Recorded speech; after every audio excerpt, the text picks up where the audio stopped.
Lastly, I'd just like to recap on what we've figured out about the graphs of functions so far. And I've put all of the functions we've explored so far on this page, and these are functions you should remember and use to explore derivatives, etc. in calculus. So we started with lines, which we devoted a full lecture to, and lines of the form x equals a are vertical lines passing through the point A on the x-axis, and lines of the form y equals a are horizontal lines passing through the point A on the y-axis. And in general, the equation of a line is of the form, or a linear function, the form y equals mx plus b, and you can figure out its graph by getting the x and y intercepts, and it will have a slope m, and if m is positive it'll be increasing, if m is negative it'll be decreasing as you move from left to right.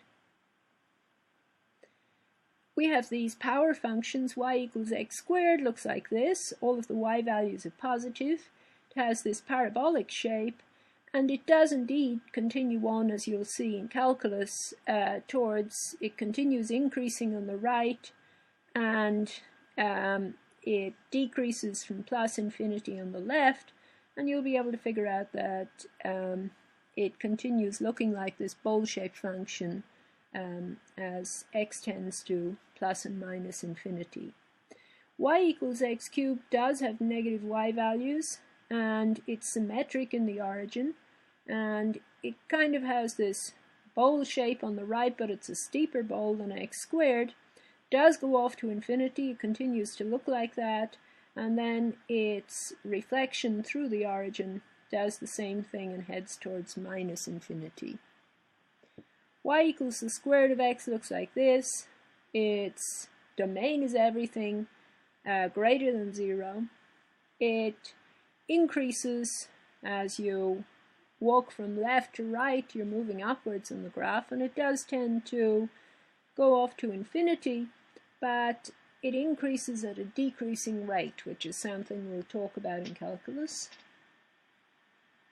And y equals the cubed root of x is symmetric in the origin, and it looks a bit like y equals the square root of x here, but of course it's going to increase it's going to be flatter than the square root of x, and then because it's symmetric in the origin, it's like x cubed. You just push this through the origin and it heads off to minus infinity here, plus infinity here.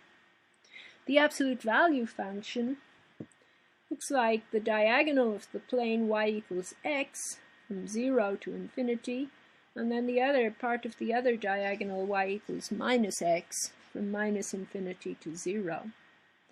And it has this sharp point at the origin, which is something we'll talk about in calculus. The difference between smooth and sharp points is exactly the difference between differentiable and non-differentiable functions. Y equals 1 over x is an important graph, especially when we're thinking about rational functions, and it has this strange behavior at the origin where it's not defined for x equals 0, and on one side of this it heads off to plus infinity. And again, this one's symmetric in the origin, so it heads off to negative infinity to the left of 0. So these are functions you should remember and be able to sketch the graph of when you meet them in calculus, and of course we'll explore them in more detail. These serve as very good basic examples for exploration when it comes to studying limits and derivatives.